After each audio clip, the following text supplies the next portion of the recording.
Break के बाद एक बार फिर आप सभी का स्वागत है।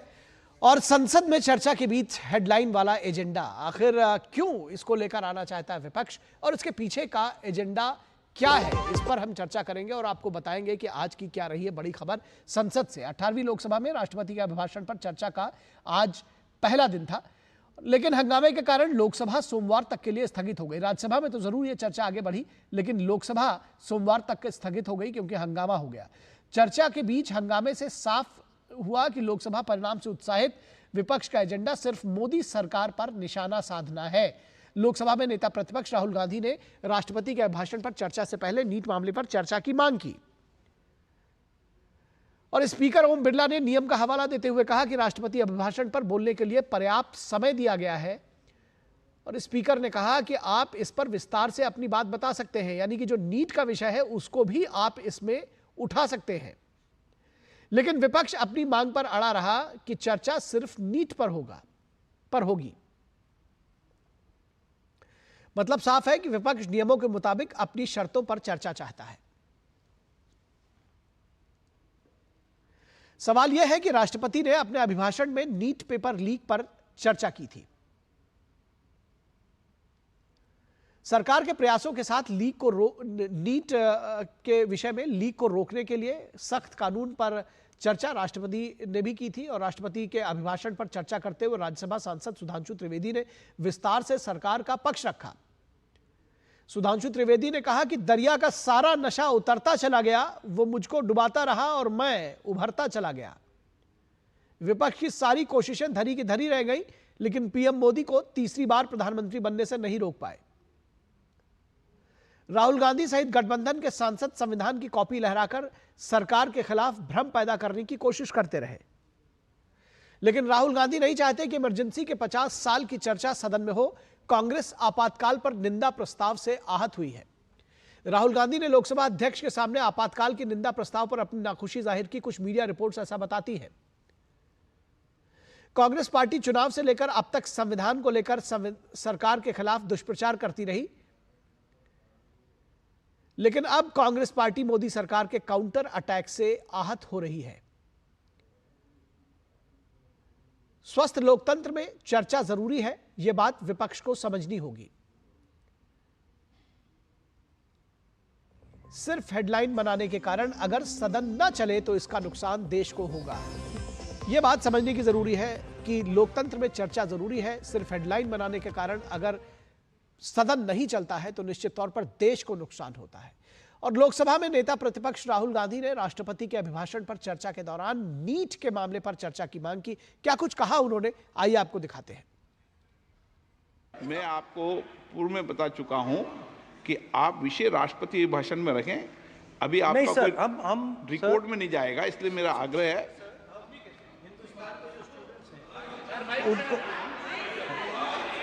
हिंदुस्तान के जो स्टूडेंट्स हैं उनको हम जॉइंट मैसेज देना चाहते थे। हाँ दें आप। सुनिए, जॉइंट मैसेज देना चाहते थे ऑपोजिशन और सरकार के साइड से कि इस मुद्दे को हम ज़रूरी मानते हैं और इसीलिए हमने सोचा था कि आज स्टूडेंट्स की रिस्पेक्ट करने के लिए हम नीट पर डिस्कशन करें। ठीक है, आप डेडिकेटेड डिस्कशन। संसदीय कार्यमंत्री किरेन रिजिजू का कहना है कि राष्ट्रपति के अभिभाषण पर चर्चा के दौरान कोई और चर्चा संसदीय परंपरा का हिस्सा नहीं हो सकती है। कांग्रेस पार्टी की ओर से आज ऐसा मुद्दा उठाया जो संसद के गरिमा के लिए बिल्कुल ठीक नहीं है। कांग्रेस पार्टी के नेता ने ये कहा कि धन्यवाद प्रस्ताव पर चर्चा ना करके दूसरे विषय पे चर्चा किया जाए। ऐसा नियम बिल्कुल नहीं होता है। भारत के संसदीय इतिहास में कभी भी ऐसा नहीं हुआ। और इस पूरे विषय पर बातचीत करने के लिए हमारे साथ 3 खास मेहमान जुड़े हुए हैं, उनसे आपका परिचय करा दें। हमारे साथ शुभ्रांश राय, कांग्रेस के प्रवक्ता जुड़े हुए हैं। शुभ्रांश जी, बहुत स्वागत है आपका। हमारे साथ धनंजय गिरी बीजेपी के प्रवक्ता जुड़े हुए हैं। धनंजय जी बहुत स्वागत है आपका। और हमारे साथ विनोद मिश्रा हमारे कंसल्टिंग एडिटर हैं, वो जुड़े हुए हैं। विनोद जी बहुत स्वागत है आपका। विनोद जी, आपने पूरी रिपोर्ट देखी है, आपसे ही इस चर्चा की शुरुआत करना चाहेंगे, समझना चाहेंगे कि आखिर ये किस तरह की सियासत है। क्योंकि एक तरफ ये बात साफ तौर पर कही जा रही है कि जब राष्ट्रपति महोदया ने भी अपने अभिभाषण में नीट का विषय उठाया है तो उस पर बोला जा सकता है, उस पर बात कही जा सकती है, लेकिन जो नियम है, जो परंपराएं हैं, उनको ताक पर रहकर अलग से चर्चा कराए जाने की जिद, क्या सियासत है, क्या हासिल करना चाहता है विपक्ष इससे? निखिल, जैसा कि अब आपने हेडलाइन में भी आपने बताया और जिस तरह से अपनी रिपोर्ट में कह रहे थे कि ये पूरा का पूरा एजेंडा क्या मीडिया के हेडलाइन के लिए है, तो अगर आप इसको देखें कि ये परंपरा को हम आपसे बेहतर पार्लियामेंट में जो चुन के सांसद आए हैं और जो सांसद पहले से हैं वो हमसे बेहतर जानते हैं। लेकिन सवाल ये है कि लोकसभा के 18वीं लोकसभा की अगर आप बात करें तो ये चर्चा का आज पहला दिन है जो राष्ट्रपति के अभिभाषण पर ये धन्यवाद प्रस्ताव आया हुआ है। तो सवाल है, इसे बहुत मौका है ये दिन, आप ऐसा कहें तो लोकसभा में आए हुए कम से कम 100 से ऐसे नए सांसद होंगे जिनके लिए एक बड़ी अपॉर्चुनिटी होती है कि वो अपने अपने क्षेत्र से चुन के आए हैं, अपने अपने क्षेत्र में कुछ बड़ा विशिष्ट काम किया हुआ है उन्होंने, तो उनके लिए ये मौका होता है कि वो अपनी बात सदन में रखें और वो बात संदेश लोगों के बीच में जाए, उनके क्षेत्र में जाए, उनकी चर्चा हो। तो ये एक बड़ा मौका है। तो एक तरह से ये जो जिद है, तो ये जिद ये बताता है कि शायद लोकसभा परिणाम के बाद विपक्ष कोई अति उत्साह में है। अति उत्साह के कारण, उनके उत्साह के कारण जो नए सांसद हैं उनको बोलने का मौका तो गया सो गया। पार्लियामेंट के पोस्ट में आप ये देखिए कि कार्यवाही में जो देश के करोड़ों रुपया खर्च होता है पर डे के हिसाब से अगर आप देखें, वो भी पानी में बहे जा रहा है। सवाल ये है कि परंपरा क्या है, रूल क्या है, क्या ये परंपरा और रूल जो सदन की कार्रवाई का है वो किसी पार्टी के और किसी दल के, किसी के नेता के, उनके ईगो को सेटिस्फाई करने के लिए होता है क्या? अगर राहुल गांधी चाहते हैं कि नीट पे ही चर्चा हो तो प्रेसिडेंट महोदया ने तो अपने अभिभाषण में पूरे नीट की विस्तार से चर्चा की है।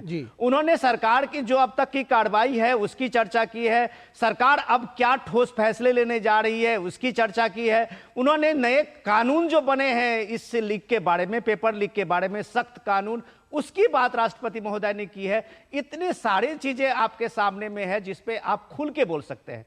जब आप दिखा रहे थे स्पीकर साहब का ये बाइट सुधार रहे थे तो स्पीकर बार बार कह रहे थे कि आपको जो धन्यवाद प्रस्ताव में शामिल होने के लिए मौका दिया जा रहा है उसमें आपके पास पर्याप्त समय है, आप उस समय का उपयोग करते हुए नीट पे ही बोल सकते हैं। और जाहिर सी बात है कि सरकार के ओर से शिक्षा मंत्री ने पहले भी कहा था कि हम इस पे जवाब देने के लिए तैयार हैं और इसका जवाब आया भी है। तो इतनी सारी चीजें जब आप संविधान की प्रक्रिया, जब आप सदन की प्रक्रिया और सब चीज प्रक्रिया से ऊपर उठते हुए सिर्फ संविधान की कॉपी लेके लहराएंगे, इससे बात नहीं बनती है। ये भ्रम की सियासत सिर्फ आप डालना चाहेंगे तो शायद देश को इस बात का अंदाजा है कि सदन की प्रक्रिया में एक जिम्मेदारी होती है, एक गंभीरता होती है, वो भी सदन के नेता और विपक्ष के नेता को दिखानी पड़ती है। ठीक है, शुभ्रांश राय आपके पास आएंगे। ये जिस तरह से चर्चा है कि अगर मंशा दरअसल हेडलाइन बनाने की थी, मंशा अगर छात्रों के हित की होती, उनको उसको लेकर के सरकार को घेरने की होती, सरकार से सवाल पूछने की होती, तो आज कम से कम सदन जो है वो स्थगित नहीं कराया जाता, लोकसभा में आपके लोग सवाल पूछ रहे होते। निखिल, मैं विनोद मिश्रा जी की बात को आगे बढ़ाता हूं, वरिष्ठ हैं। इन्होंने कहा कि संसद की कार्यवाही नहीं चली, देश की जनता का पैसा पानी में बह गया। करोड़ों टैक्स पेयर का पैसा पानी में बह रहा है, क्योंकि पिछले कुछ दिनों से हम देख रहे हैं कि जो भ्रष्टाचार का उद्घाटन नरेंद्र मोदी जी ने जबलपुर एयरपोर्ट पे किया या दिल्ली इंटरनेशनल एयरपोर्ट पे किया, वो टूट गया, बह गया, वो चू गया। पहली बात तो पानी में देश का पैसा तो बहा है, एक बात। दूसरा, आपने जो राष्ट्रपति आप करेक्शन कर लेंगे, वो नरेंद्र मोदी का उद्घाटन नहीं था। देखिए, हम पब्लिक ब्रॉडकास्टर हैं, हमें फैक्ट्स को तो चेक करना होता है। मैं बोल लेने दीजिए, उसके बाद भाषण दीजिएगा, सुन लीजिए, अब रहने दीजिए, शांत रहिए थोड़ा। और जब जबलपुर वाला किस दिन का था, शांत रहे, सुनिए ना, कुछ भी सुनिए बोलते रहे, शांत रहे। आपको झूठ बोलने का लाइसेंस मिल गया है, कांग्रेस करेगा, झूठा ही होगा, कैसे हम मान लें? अरे भाई, भाई है तो भ्रष्ट होगा, ये तो हम जानते हैं, शांत रहिए। कांग्रेस ये तो करप्ट होगा, तो देश कह रहा है, घोटाला, कतरा घोटाला, यूजी घोटाला। देखिए, विषय पर बात करें, विषय पर बात करें शुभ्रांश जी, विषय पर बात करेंगे। अगर आप इस तरह की बात करेंगे तो विषयांतर भी होगा और लोग टोका टोकी भी करेंगे। इंदिरा गांधी को लोकतंत्र पे शोकांतिका है आप। डेमोक्रेसी पे काला धब्बा है कांग्रेस, ये कौन नहीं जानता है? आपके कारदान इतने बुरे हैं कि आपको सुन के ही डर लगता है, आपको दर्द होने लगता है। आज कहा जाता है कि भाई आप बिल्कुल शांत रहिए, बेचैनी हो जाता है। बिल्कुल शांत रहिए, भ्रष्टाचारी ऊपर से नीचे भ्रष्टाचार में डूबे हैं। भारतीय जनता पार्टी भ्रष्टाचार का दूसरा नाम है। बंद करिए आवाज। नहीं, देखिए इस तरह से मत बोलिए। बात कर रहे हैं, हर आतंकवादी जितना पकड़ा जाता है सबका संबंध भारतीय जनता पार्टी से। अयोध्या में आपका भ्रष्टाचार दिख रहा है, आपका जबलपुर एयरपोर्ट में भ्रष्टाचार दिख रहा है, दिल्ली में आपका भ्रष्टाचार दिख रहा है। तो एक गरीब परिवार का बेटा बना है। सुनिए धनंजय गिरी के बाबूजी, उनकी बेटी, उनका उनके पांच पीढ़ी से पाँव पूछने वाले लोगों को बेचैन मत होइए, अभी बेचैन मत होइए भाई। देखिए इस तरह से मुझे लगता है वेस्ट ऑफ टाइम ही हो रहा है, क्योंकि किसी की बात समझ में नहीं आ रही है। और शुभ्रांश जी, मैं आपसे ये एक निवेदन करूंगा कि अगर विषय पर रहेंगे और अगर जो बात आप कहें उसको अगर आप अथॉरिटी के साथ कहें, उसमें आप जिसको कहते हैं कि सही बात कहेंगे तो लोग टोकेंगे नहीं। अब आप इधर उधर की वो गिर गया, इसके पहले क्या कभी कोई बिल्डिंग छत किसी के समय में नहीं गिरी थी? क्यों इस विषय को ला रहे हैं? जो आपसे सवाल पूछा गया कि आज आपने एक अवसर गंवा दिया, लगी थी उस पर भी बात कर लेते हैं। एक अवसर आपने गंवा दिया, एक अवसर आपने गंवा दिया सरकार से सवाल पूछने का। मेरा सवाल सिर्फ यही था, क्योंकि आप लोग चाहते हैं कि हेडलाइन बने कल, तो ये इस पर जवाब दीजिए। आप कहां इधर उधर की बात कर रहे हैं? आपके पास बहुत कुछ है बोलने के लिए। निखिल, मैं फिजिक्स का विद्यार्थी नहीं हूं। आपने इतना लंबा चौड़ा पैकेज चलाया, आपने राष्ट्रपति अभिभाषण की भूमिका तय करी, तब राष्ट्रपति अभिभाषण की भूमिका कहां पर रही थी जब लोकसभा उद्घाटन में नरेंद्र मोदी जी ने राष्ट्रपति को नहीं बुलाया था? एक बात। दूसरी इंपॉर्टेंट बात, जब हमारे देश के स्वास्थ्य की बात होती है, 24 करोड़ युवाओं का भविष्य अंधकार में है और आप 74 साल के व्यक्ति की प्राथमिकता पे तो आप चाहेंगे कि कानून को धज्जियां उड़ा देंगे? अरे कितना ये आप तय करके कानून को धज्जियों में उड़ा देंगे? जो सवाल पूछा जा रहा है उसका जवाब तो दीजिए साहब। कहां से आ गया भाई? 24 करोड़ कहां से आ गया? और 20 एग्जाम लीक हुए और राजस्थान में, और मुख्यमंत्री के बेटा का नाम आ गया वैभव गहलोत का। राजस्थान में 20 पेपर लीक हुए और राजस्थान में मुख्यमंत्री के बेटा का नाम आ गया, तो शर्म नहीं आई? अरे कांग्रेसी बेशर्मी है सारे के सारे क्या भाई? और आपके कर्नाटक में कितने बेशर्मी हो भाई, कितने बेशर्म है भाई, और इस देश की जनता भी जानती है। इसीलिए तो तीसरा बार लड़के आप नेता विपक्ष से पद पाए, 2 बार से 42, 52, राहुल बाबा भाग चले, अमेठी छोड़ के भाग चले। चलिए तो पापा वर्ल्ड कप जिताएंगे। नहीं ठीक है, वर्ल्ड कप अब वर्ल्ड कप की पर मत आइए, अभी हम स्पोर्ट्स पे बाद में चर्चा कर लेंगे। शुभ्रांश राय जी, आप अपनी बात इतनी देर में रख नहीं पाए। आप कम से कम अपनी बात अपनी ठीक से रखिए, और जो बात हो रही है उस पर तो आइए। आप इधर उधर कहां चले जा रहे हैं जी? निखिल, इनका है कि जो मैं कहूं आप सुनो, ऐसा नहीं चलेगा। फिर हैकलिंग जो मुद्दे पर बात करिए, वैचारिक बात करिए, चलिए सैद्धांतिक बात करिए। ठीक है, धनंजय जी बोलने दीजिए उनको। धनंजय जी चलिए बोलने दीजिए। शुभ्रांश राय जी कृपया विषय पर रहें। मैं चाहूंगा शुभ्रांश राय जी कृपया विषय पर रहें, ताकि आपको किसी टोका टोकी का टिप्पणी का अवसर ही ना देना किसी को। जो बात पूछी जा रही है उसका जवाब दीजिए, सीधी सी बात है। मान्यवर, आपने तो दूरदर्शन को पार्लियामेंट सा बना दिया। कोई सवाल पूछो, स्पीकर वहां माइक बंद कर देते हैं। हाँ। स्पीकर बोलते हैं आपको कहीं बोलने नहीं दिया जा रहा। बड़ी मुश्किल है आपके साथ आपसे, क्योंकि आप जहां वहां पर आप नियमों को ताक पर रखते हैं, कानून को किनारे कर देते हैं। यहां पर जो पूछा जाता है उसका जवाब नहीं देते। आपसे पूछा जाता आम, आप बताते हैं इमली। क्यों भाई आप बात करेंगे? आपसे कहा जा रहा है आप 24 करोड़ लोगों की बात कर रहे हैं। मैंने कहा राष्ट्रपति के अभिभाषण पर एक अच्छा आपके पास अवसर था, क्यों नहीं जवाब दिया आपने? सुनिए निखिल, देश सुन रहा है।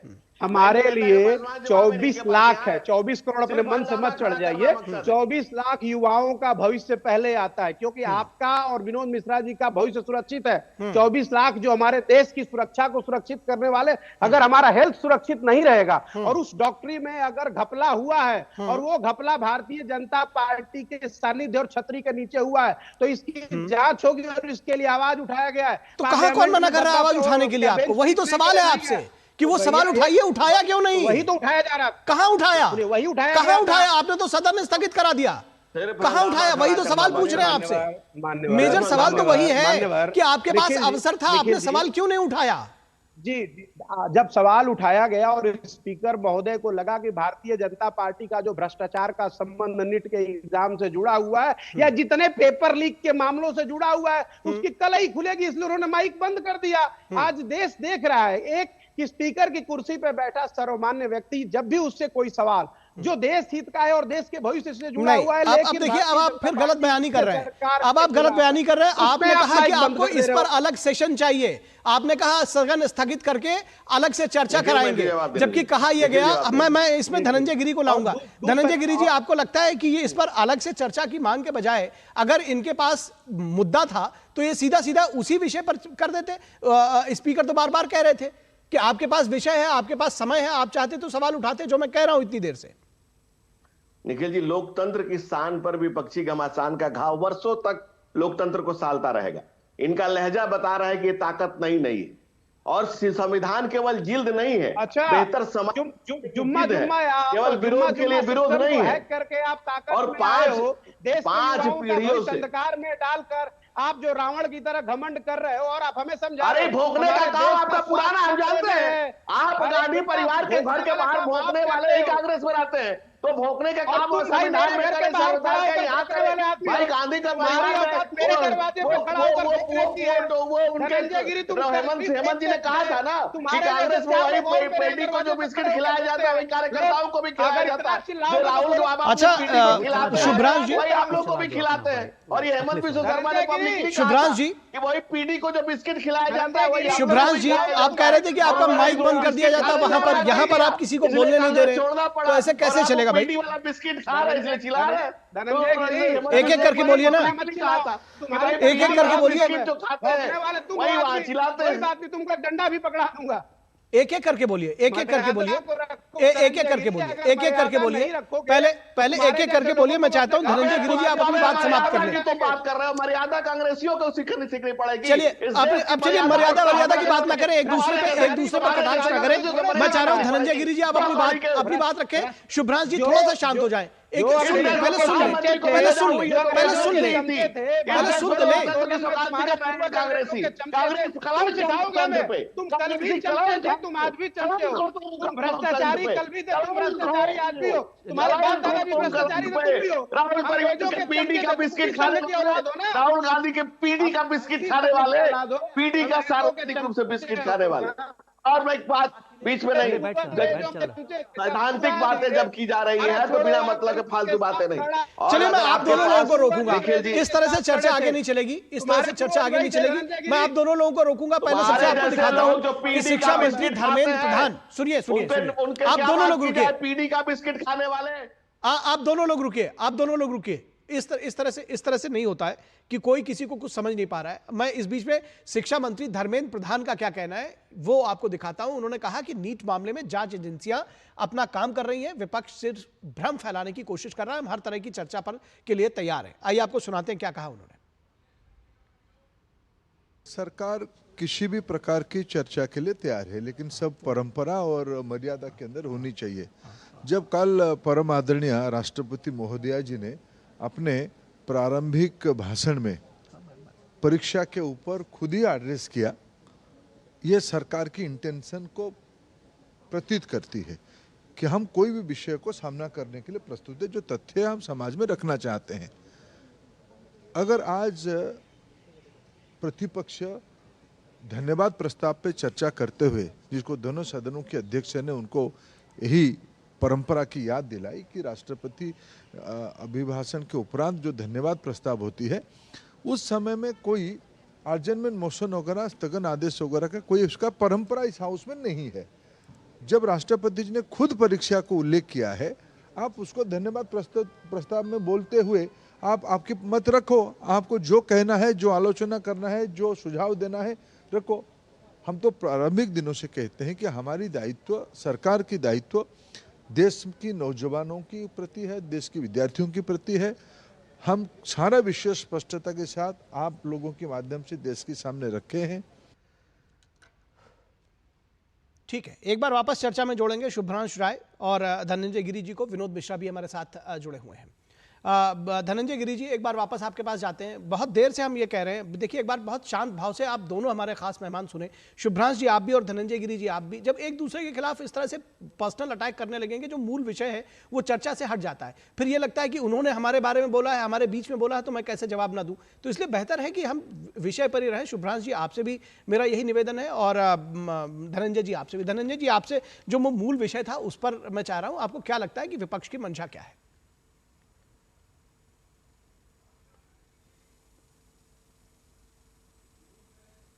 एक बार म्यूट अपना चेक कर लें धनंजय जी, आपकी आवाज हम तक नहीं आ रही।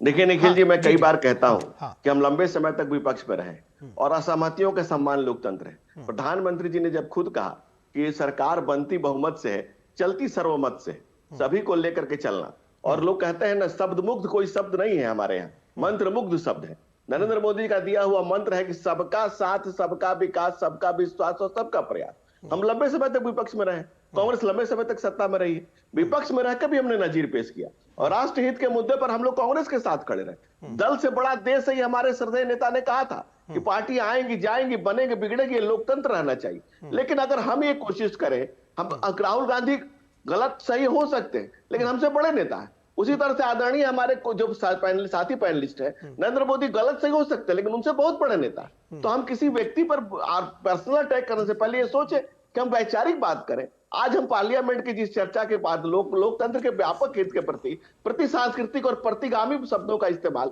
ये लोकतंत्र के लिए, अगर आपके पास शब्द नहीं है या मंत्र बनने वाले शब्द नहीं है तो आप व्यक्तिगत हमला कर देंगे, आप गाली दे देंगे।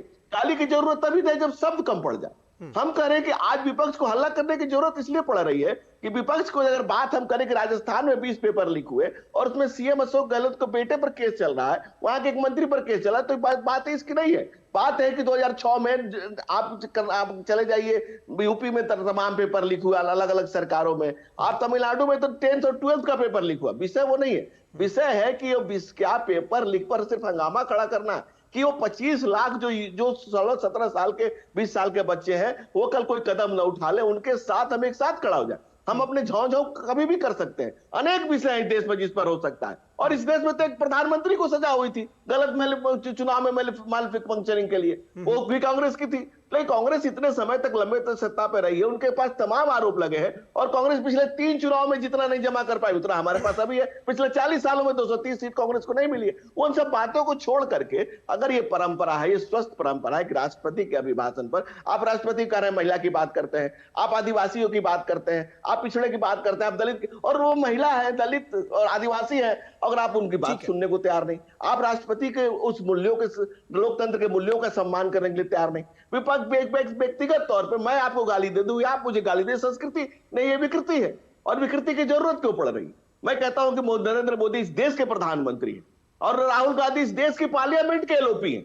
वो किसी पार्टी के लिए से उनको जोड़ देना या उसके गठबंधन में बांधना, ये बिल्कुल जिस कार्य संस्कृति को 70 सालों में हमारे पुरखों ने खड़ा किया, यह सहमतियों की फसल हमारे पूर्वजों ने बोई है, उसी का लहलहाता हुआ लोकतंत्र उसकी बानगी है, उस पर हम लाठी लेकर पड़ जाए, उस पर हम ढेला फेंकने लग जाए, हमें बोलने नहीं आता तो हम गाली देने लग जाए, ये गलत बात है। हमें नहीं बोलना आता है तो हम नहीं बोले, जरूरी थोड़ी की गाली दे दें। लोकतंत्र के व्यापक हित में जमहूरियत को जानदार बनाने के लिए, जज्बात से उसको जिंदा करने के लिए, युग परिवर्तन की प्रतिबद्धता लेकर के जो नरों में इंद्र होते नरेंद्र मोदी आज इस तीसरी बार 1962 के बाद तीसरी बार इस सरकार की तीसरी त्रिनेत्र खुला है। आज आप विकास के जो गति दी जा रही है, तीसरे नंबर पर अर्थव्यवस्था को ले जाने की बात कर रहे हैं। आपका पॉइंट आ गया। दरअसल इस पर जो आप कहना चाहते हैं कि दरअसल इस पर विवाद करने से अच्छा है कि मिल बैठकर बात करें और जब इस पर चर्चा होती, जब इस पर सदन में चर्चा होती तो कोई ना कोई हल निकलता, कोई ना कोई एक, आप लोग दोनों ही पार्टियां, मतलब दोनों ही पक्ष कहीं ना कहीं कोई एक हल निकालते हुए नजर आते, एक दूसरे पर आरोप प्रत्यारोप भी लगाते वहां पर, लेकिन कम से कम ये चलता तो चर्चा तो होती।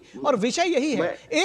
एक और विषय जो मेरे जहन में आ रहा है बार-बार हमारे इस पर, जी जल्दी से खत्म करिए। जी देखिए, इस देश में 2 पार्लियामेंट सीट से चुनकर राहुल गांधी आए, मैं उनके किसी कमी या बेसी को बता सकता हूं, लेकिन इस उसका अधिकारी नहीं हूं कि उन पर व्यक्तिगत कटाक्ष करूं। उसी तरह से इस देश के जन लोगों ने 3 बार श्रद्धेय प्रधानमंत्री नरेंद्र मोदी को चुना है तो अगर हमारे साथी उन पर कोई व्यक्तिगत हमला करते हैं तो इस देश की जन भावना पे हमला करते हैं। ठीक है, आप उनकी कमियां बताइए, अच्छाइयां बताइए, बुराइयां बताइए, उसका स्वागत करते हैं। ठीक है, संवाद हो। ठीक है। लेकिन अगर आपको बोलने नहीं आता है तो गाली देना शुरू ठीक, करें। नहीं ये पॉइंट मुझे लगता है इससे सभी सहमत होंगे, हमारे सभी पैनलिस्ट सहमत होंगे। एक विषय असल में समय बहुत तेजी से जा रहा है और एक विषय निखिल जी लास्ट, और मैंने भी कोई अगर अनपार्लियामेंट्री बात बोली है तो मैं उसके लिए भी खेद व्यक्त। नहीं, ये बहुत अच्छा है, ये बहुत अच्छा है। कम से कम अगर किसी को कोई एहसास हो, मैं समझता हूँ कि शुभ्रांशु जी और धनंजय जी, आप दोनों बहुत ही अपनी अपनी पार्टियों का बहुत अच्छी तरीके से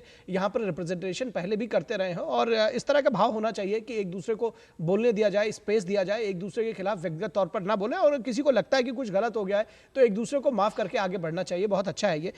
मैं ये कह रहा हूँ कि एक और विषय जो मैं उसको लेकर आना चाह रहा था, वो आप लोग इतनी जोर से लड़ने लग गए कि मैं उसको लेकर आ नहीं पाया। मैं ये कह रहा हूं कि एक पोस्टर जो है, देख रहे होंगे आप लोग आजकल अखिलेश यादव जी का, जो उत्तर प्रदेश में लगातार उत्तर प्रदेश से लेकर के दिल्ली तक नजर आ रहा है, जिसमें लिखते हैं कि वो भावी प्रधानमंत्री। विनोद मिश्रा जी, अखिलेश यादव को भावी प्रधानमंत्री बनाना, 1 जुलाई को उनका जन्मदिन है और देश के भावी प्रधानमंत्री को इस तरह के तमाम पोस्टर्स आप देख सकते हैं, हमारे टीवी स्क्रीन पे इसको दिखाया भी जा रहा है।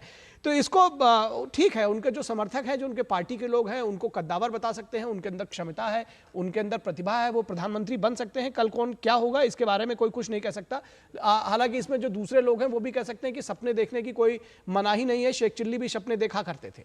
लेकिन इसके पीछे का मैं ये समझना चाहता हूं कि क्या राहुल गांधी को एलओपी बनाने के बाद से ये कहीं ऐसा तो नहीं लग रहा है कि समाजवादी पार्टी को लगता है, अखिलेश को लगता है कि तो हमारे हाथ से सब कुछ ले लिया? निखिल, ये मुद्दा तो राय साहब के लिए है, राय साहब आप ही के लिए ये मुद्दा है और बहुत इंपॉर्टेंट मुद्दा है कि आज यूपी में आप देखिए, लखनऊ में अखिलेश यादव और पार्टी के ऑफिस पे चारों बगल ये पोस्टर छपे गए हैं और पोस्टर है कि जो हमारा नेता जो है वो भावी प्रधानमंत्री देश का है। तो जाहिर सी बात है कि इंडिया गठबंधन में जिस तरह से आपने कल आम आदमी पार्टी के वहां पे जो धरने पे बैठे हुए थे, कुछ लोग जो प्ले कार्ड लिए हुए थे, तो कांग्रेस पार्टी ने उनकी तरफ देखना भी मुनासिब नहीं समझा। तो वो सपा भी ये जानती है कि राहुल गांधी जिस चीज को लेके आप एक नेशनल स्टेजर पे एलओपी बनने के बाद एक शैडो प्रधानमंत्री की भूमिका में आए हैं, तो इसमें सबसे खतरा तो आज सपा के लोग देख रहे हैं। सपा के जो प्रवक्ता हैं उनका मैंने बाइट भी देखा है, वो कह रहे हैं कि अखिलेश यादव की भूमिका थी, जो ये प्रचंड जो उनकी जीत है कांग्रेस की और सपा की, उसमें अखिलेश यादव की भूमिका है। तो अखिलेश यादव को लग रहा है कि राहुल गांधी की जो बढ़ती हुई भूमिका है एलओपी के रूप में और एक शैडो प्रधानमंत्री के रूप बनने के बाद, तो शायद वो उनको लगता है कि सपा का फिर एग्जिस्टेंस क्या होगा।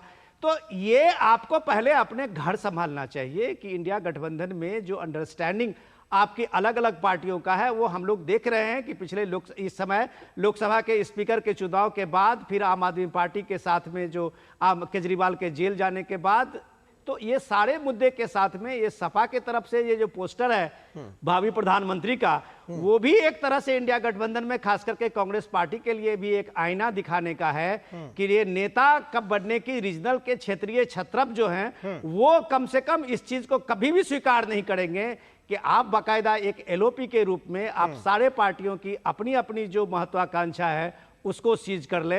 लेकिन सबसे इंपॉर्टेंट चीज ये है कि एक भूमिका राहुल गांधी की जो बनी है, वो एक बड़ी जिम्मेदारी की बात यह है कि 5 बार के सांसद, उन्होंने पहले बार एक संवैधानिक पद पे आए हुए हैं। तो वो इस देश की परंपरा, सदन की परंपरा और सदन की जो रूल है उस व्यवस्था में अगर वो अपनी बात रखते हैं तो शायद देश के लिए भी अच्छा होगा और उनके नेतृत्व के लिए भी मुझे लगता है कि लोगों में एक विश्वास जगेगा। ठीक है, मैं चाहूंगा कि 30-30 सेकंड में, क्योंकि हमें ये बार बार कहा जा रहा है कि समय हो गया है, शुभ्रांश जी और धनंजय जी। शुभ्रांश जी, पहले आप इस विषय पर आपकी टिप्पणी। देखिए निखिल, 3 बातें बिल्कुल सादगी के साथ। पहली बात यह कि हमारे प्रधानमंत्री देश को कहते हैं कि हमारा हिंदुस्तान युवाओं का देश, और मैं चाहूंगा विषय पर रहिएगा, क्योंकि इसी विषय पर रहिएगा शुभ्रांश जी, निवेदन है आपसे, क्योंकि फिर वो चर्चा इधर से जाएगी, फिर वो लंबा हो जाएगा। मैं चाह रहा हूं ये जो अखिलेश यादव वाला जो पोस्टर दिखाया है, इस पर आपकी टिप्पणी, उसका हम खत्म करेंगे जी। अब मान्यवर 30 सेकंड आप बोल रहे हो, हाँ, मैं इसीलिए कह रहा हूँ ना, जल्दी जल्दी खत्म करिए, सुन लिया शुरुआत तो करिए। क्वेश्चन सुन लिए ना। अरे रुकिए, काउंटर कर रहा हूं पहले फिर। तो कहने का मतलब, जब प्रधानमंत्री कहते हैं हिंदुस्तान युवाओं का देश है, तो युवाओं के भविष्य को सुरक्षित करना सरकार और विपक्ष दोनों का फर्ज है। कहीं से कोई लीकेज होता है और इसका कोई भी जिम्मेदार है, चाहे राज्य सरकारें हैं या केंद्र सरकार या कहीं से हो रहा, उसके ऊपर कार्रवाई करना भी केंद्र सरकार की जिम्मेदारी। और यही मांग आज हमारे नेता राहुल जी पार्लियामेंट में कर रहे थे। पहली बात, ठीक है, हिंदुस्तान का स्वास्थ्य और आने वाले भविष्य के डॉक्टर सुरक्षित होना चाहिए। और हमारी तरफ से भी अगर ठीक है, बात विचार में अगर कोई चीज घटती बढ़ती है तो बिल्कुल हमें भी अपने शब्दों पे खेद है। मर्यादा हम सबको ध्यान रखना चाहिए। ज्यादा जिम्मेदारी सत्ता में बैठे बड़े भाइयों की होती है, एक बात। दूसरी बात, जो आपने पोस्टर का जिक्र किया, हर कार्यकर्ता का अपना ये सपना होता है कि उसका नेता सर्वोच्च पद पे जाए, उसकी अभिलाषा होती है, वो उसके साथ अपने विचार व्यक्त करता है और रखता है। तो सबको, लोकतंत्र की यही तो खूबसूरती है, संविधान की यही तो खूबसूरती है कि इसमें एक सीट वाला व्यक्ति भी प्रधानमंत्री और मुख्यमंत्री बन सकता है, बिना चुने हुए व्यक्ति भी प्रधानमंत्री और मुख्यमंत्री बन सकता है। यही खूबसूरती है। और सबको अपने भविष्य के साथ और अपने नेता के भविष्य के साथ अपने सपनों को जोड़ना चाहिए। तीसरी सबसे इंपॉर्टेंट बात, देखिए इंडिया गठबंधन बहुत मजबूत है। अभी इंडिया गठबंधन की मजबूती के विषय में हम अभी मीन मेख निकालने का काम बाद में करें। नया सत्र शुरू हुआ है, सब नए नए लोग आए हुए हैं। देश में अभी तत्काल जो 2-3 समस्याएं हैं जिनकी प्राथमिकताओं पे चर्चा जरूरी है, जिसमें ये पेपर लीक एक बहुत बड़ा ब्लंडर मुद्दा है। बहुत मैं आपको अब विराम देना चाहूंगा। जो है वो ठीक है, चाहे आपने अपनी बात कह ली, मेरे पास समय नहीं रह गया है।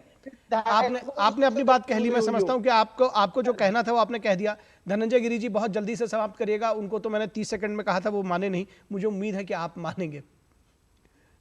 निखिल जी कहते हैं ना कि सूत न कपास जुलाहो में लट्ठम लट्ठा। ये सबको पता है कि तीसरी बार सरकार बन गई है, सरकार 5 साल चलेगी। अब 5 साल में क्या होगा, लेकिन ये इंडी गठबंधन के लिए विसंगति और विद्रूपताओं का पोल सामने खोल रहा है। क्योंकि दिल्ली के दगाबाज ने चुनाव खत्म होते ही कहा कि मैं किनारे हो चुका हूं, कांग्रेस दुनिया की सबसे भ्रष्ट पार्टी है। केजरीवाल की लाइन है, मेरी नहीं। उन्होंने कहा कि दुनिया की सबसे भ्रष्ट पार्टी है कांग्रेस, मैं इसके साथ नहीं चुनाव लड़ूंगा। और तमाम धीरे धीरे देखते जाइए, ममता बनर्जी की यहाँ से सुगुगाहट उठ रही है। ममता बनर्जी राहुल गांधी का नेतृत्व स्वीकार करेंगी, नहीं करेंगी, ये तमाम चीजें उठते जा रही हैं। लेकिन ऐसे अपनी अपनी डफली और अपना अपना राग, अपनी अपनी पार्टी के अपने अपने अरमान, तो ये अरमानों के बीच में किसका गला घुटेगा, ये तो आने वाला समय ही बताएगा। ठीक है, ये सियासत है, देखते हैं किस करवट बदलती। बहुत शुक्रिया शुभ्रांशु जी आपका, धनंजय जी आपका, विनोद जी आपका।